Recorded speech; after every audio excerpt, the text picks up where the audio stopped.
Right, hi guys, me and the boys are out on the airfield. We're on one of the taxiways here at the moment. There's the two boys ahead of me. Seen all these rose hips. Look, there's rose hips everywhere. Can you see them in the hedges? Really pretty. All the autumn colours are coming through now. It's lovely. I love this time of year. Really lovely. Really, really beautiful. All the golds and the browns. The leaves are starting to flutter down now as well. And I've noticed that on some of my walks now, that the ground is covered in quite a bit of leaf litter now. And the boys love running through the leaf litter, especially Sooty. He likes the noise, and he runs with his head down, a bit like a torpedo. And runs through all the leaves. He really loves it. The only problem is he gets a lot of the leaves stuck underneath him.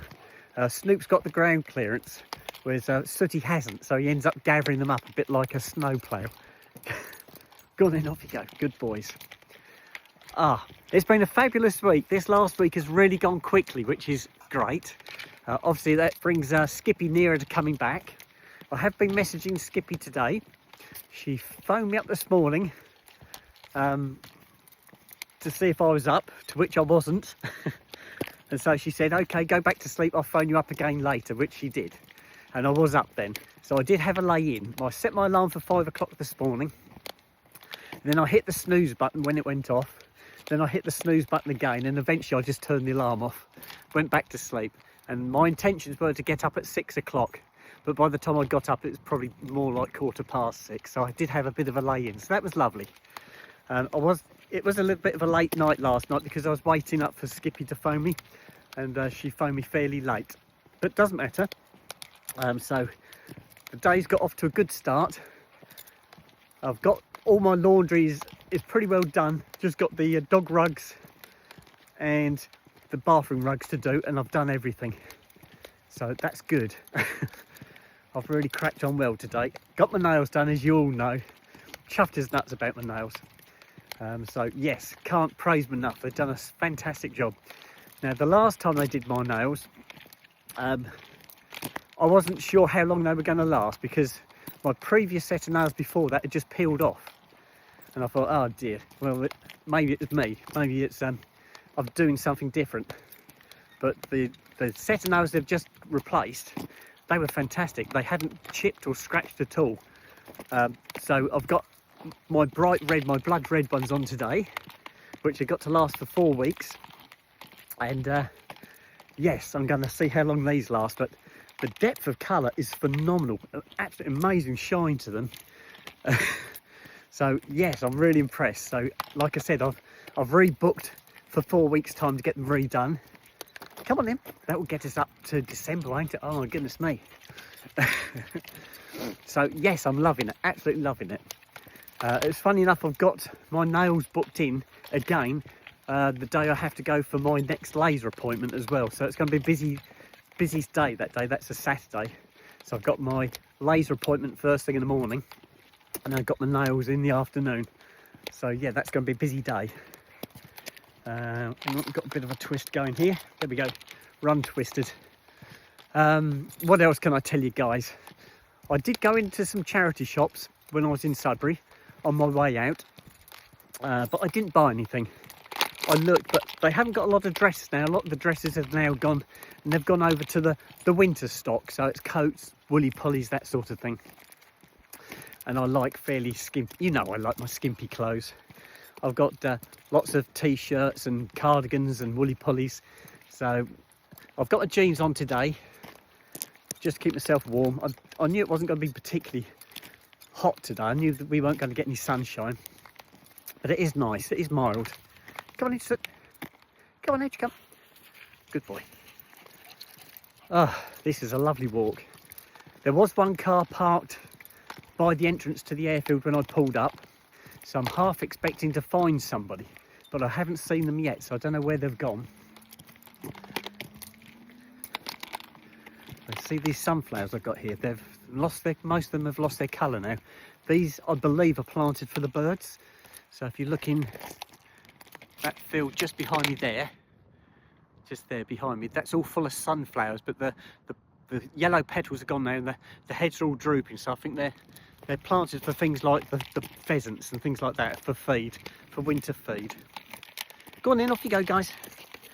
Go on, Citysaurus. Go on. Good boy.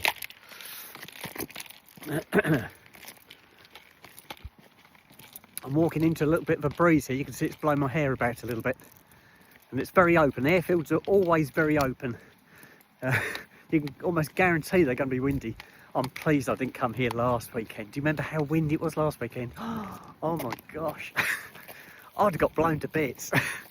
Come on then. It was so windy. Come on, sit. Come on. Yes, so this weekend's a lot nicer. A lot nicer. And this is always a lovely dry walk, because you can see it's all concrete. Although the concrete's broken up in some places, it's fairly good. It doesn't tend to be muddy. So this always makes a nice walk. I have put my walking boots on just in case, but looks good. Looks really good. Go on then, off you go, guys. Go on, off you go. So work-wise, I've got Monday at work to look forward to. Then Monday evening, I go and pick up Skippy. So Skippy comes home on the Monday evening. I should imagine she'll probably, I don't know, if she sleeps on the planes, maybe she won't be tired, but I'm sure she will be. It must take ages to get over this time difference, the jet lag side of it. I've never done a long haul flight like she's done, so I've never experienced that, but I'm assuming it takes you days to get over the time difference, getting your sleeping back into its normal routine. Come on, Snoop. Snoop's having a piddle. Come on. Here he goes. Good boy. So yes, I expect she's going to be in bed more often than not until she gets her head back together. So the rest of the week I'll be at Cambridge, and then the following week is when I'm off. I've got the week off. That was all pre-booked. That was my last week's holiday I booked because it's Skippy's birthday that week. And we have booked up a holiday cottage in Norfolk for the week. And I will be taking the boys and my camera. And myself and Skippy and the boys are going to have a fantastic time. Absolutely fantastic time. I can't say I'm looking forward to this so much, guys. So much. Right, let's come across this way. There's a little bit of mud over here. The tractor's been, looks like it's a manure tip. Come on over here, Snoop. Come on, mate. Yes, it is. It looks a little bit boggy. We'll steer away from that. It's just over there behind me. I can't smell it. It's all right. I've got no sense of smell, so I'm fine. I get away with that one. Lucky me, hey?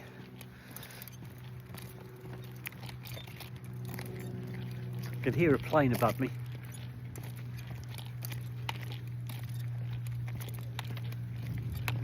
Oh, this is great, guys. This is so good. Come on in, this way. That's my dad's birthday in November as well. That's another one I've got to look forward to. And he'll be 91 this year. Last year we did a sort of special because we took him over to Cambridge to see the Rat Pack, and then we had a big birthday party for him where all the family, no children, it was all adult members, no children involved, so that made it really nice.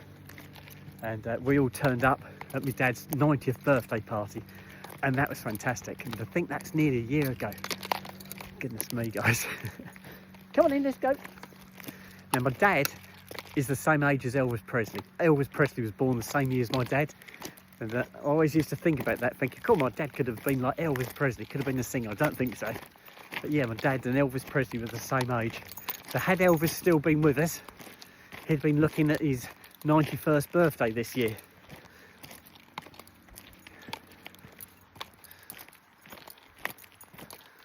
There's some huge straw stacks here. Really, really big ones. If I spin round in a second, you'll see some of them beside me. Right, there's one big stack there beside me, another one in the distance behind that, and another really long one we're going to be walking down the side of now.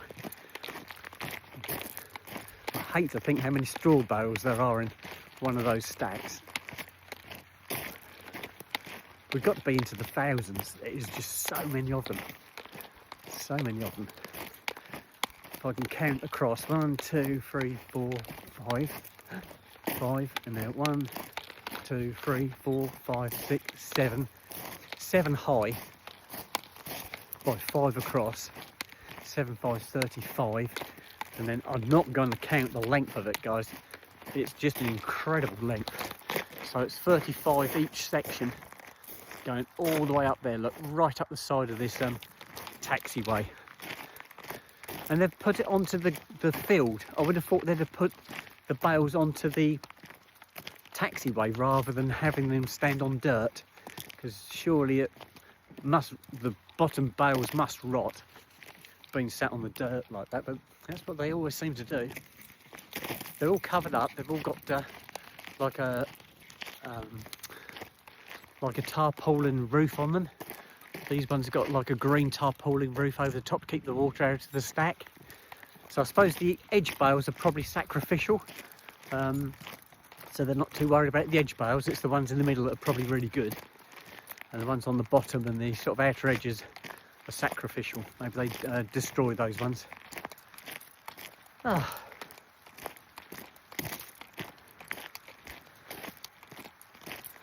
A lot of these fields are all ploughed up and reseeded, and if you look across the fields now, you can see just a very faint green haze just on the surface where all the next year's crop are starting to push through. They start to push through, then they harden up over the winter before they really start growing again.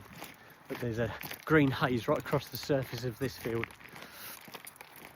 Still haven't come across that other dog walker yet either.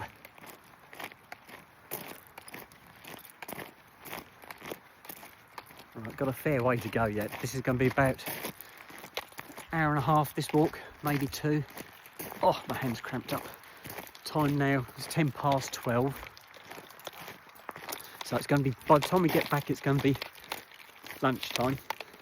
Or gone lunchtime, should I say. So it'll be a late lunch, but then I'm going to crack on with the shelving side, just finishing off that shelving room, get it all tidied up, ready for when Skippy comes back. This is the weekend, I've got to get that finished off so that when she comes back it's all done. And I want to move all her handbags in there, so it's everything's in one particular area rather than being dotted all over the house. Come on in, this way, Snoop. Snoop! Snoop! Snoop's gone the wrong side of the straw bale. There he goes. Here he goes. There.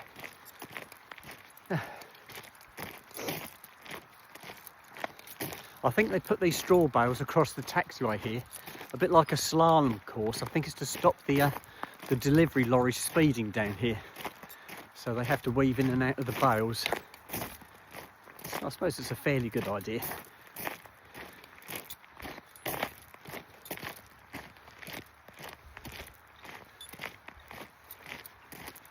Go on then, off you go. Another bale of straw. Snoop's marking his territory. And then Sooty's going to mark this one. Yep. Come on. Good boy. Right.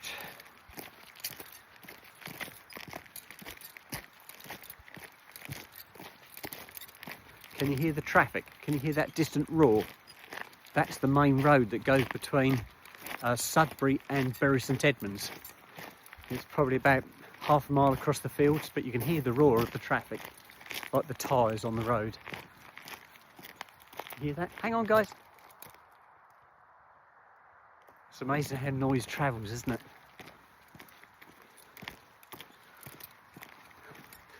I wouldn't want to live on the side of that main road. Imagine that at night. You wouldn't be able to have your windows open with that going on all the time. I love living where I do. The village life is really quiet. It's really, really quiet. The road I'm on is a no-through road as well, so the only traffic you tend to get up our road is people who live on the same estate. So you don't get any youngsters, Gary boys on the motorbikes and cars roaring up and down. It's really peaceful, really quiet. Come on in. They're both panting now, that's lovely.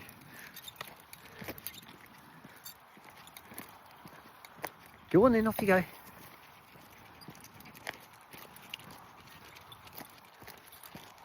Right guys, I'm going to sign out now and put this video on for you. Go on then, off you go. And I shall do another video when I get back to the car, I think. I've got a fair way to go yet. And I shall speak to you later.